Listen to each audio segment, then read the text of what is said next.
ఒకవేళ నీ జీవితంలో ఈరోజు ఆఖరి రోజు అయితే, ఒకవేళ క్యాలెండర్లో ఇదే డేట్ నీకు చివరి డేట్ అయితే, సమాధిలో నిజంగా నీ దగ్గర సమాధానం ఉందా?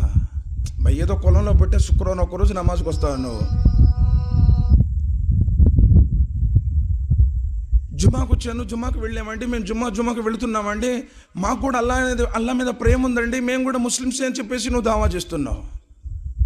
ఊరికి నువ్వేదో శుక్రవారం జుమా నమాజ్కి వచ్చినంత మాత్రం నీకు స్వర్గాన్ని ఇస్తాడా?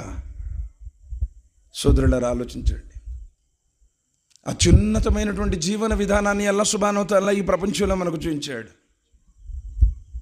ఈ ప్రపంచంలో నిన్ను పంపించాడు పరీక్షించడం కోసం. అల్లదీ ఖలఖల్ మౌత వల్ హయాత లియబ్లువకుమ్ అయ్యుకుమ్ అహ్సను అమలా. మానవుడికి చావు బ్రతుకులు పెట్టింది ఎందుకంటే పరీక్షించడానికి అంటున్నాడు. ఈ ప్రాపంచిక జీవితంలో నువ్వు ఎలా వ్యవహరిస్తావో ఆ వ్యవహారానికి ప్రతిఫలం ఇవ్వడానికి అల్లాహ్ సుబ్హానహు వ తఆలా ఈ భూమి మీదకు నిన్ను పంపాడు. శాశ్వతంగా ఉండడానికి కోసమైతే రాలేదు.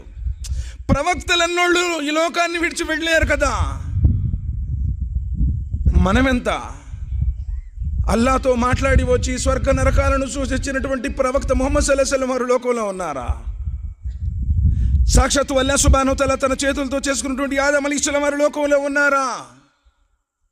950 సంవత్సరాల వల్ల మనకు విశ్రాంతితో కృషి చేసినటువంటి నూహ్ అలైహిస్సలాం వారు ఉన్నారా? తన స్నేహితుడిగా పిలుచుకున్నటువంటి ఇబ్రాహీం అలైహిస్సలాం వారు ఉన్నారా? అల్లాతో నేరుగా మాట్లాడినటువంటి మూసా అలైహిస్సలాం వారు ఉన్నారా? ఎందరో లోకాన్ని వీడారు. ఎవరినైతే అల్లాహ్ సుబ్హానహు వ తఆలా రదియల్లాహు అన్హు వ రదు అన్, నేను వాళ్ళని ఇష్టపడ్డాను, వాళ్ళు నన్ను ఇష్టపడ్డారు అని చెప్పేసి లోకంలోనే స్వర్గం యొక్క సర్టిఫికెట్లు లభించినటువంటి ఆ సహాబాలు లోకంలో ఉన్నారా? నీ గుండె ఆడినంతసేపే ఇవంతా కూడా ఒక్కసారి నీ సోల్ బయటకు వెళ్ళిపోతే డాక్టర్ గారు చూసి లేదండి లాభం లేదు తీసుకెళ్ళండి అన్నారనుకోండి, జేబులో ఉన్న రూపాయితో సహా తీస్తారు. ఏ బ్రాండెడ్ పెద్ద పెద్ద మంచి చేస్తున్నావే, మంచి ఫోన్లు ఆడుతున్నావే, ఏ ఒక్కటి కూడా నీ మీద ఉండనివ్వరు.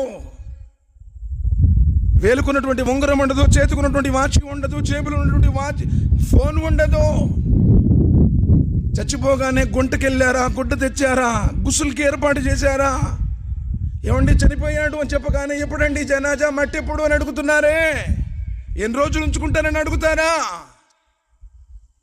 మరి ఏం సాధిద్దామని ఇన్ని సంవత్సరాల నీ జీవితంలో ఏముందని? ఒకవేళ నిజంగా ఈరోజు నీ జీవితంలో ఆఖరి రోజైతే సమాధిలో సమాధానాలు చెప్పడానికి దగ్గర సమాధానం ఉందా?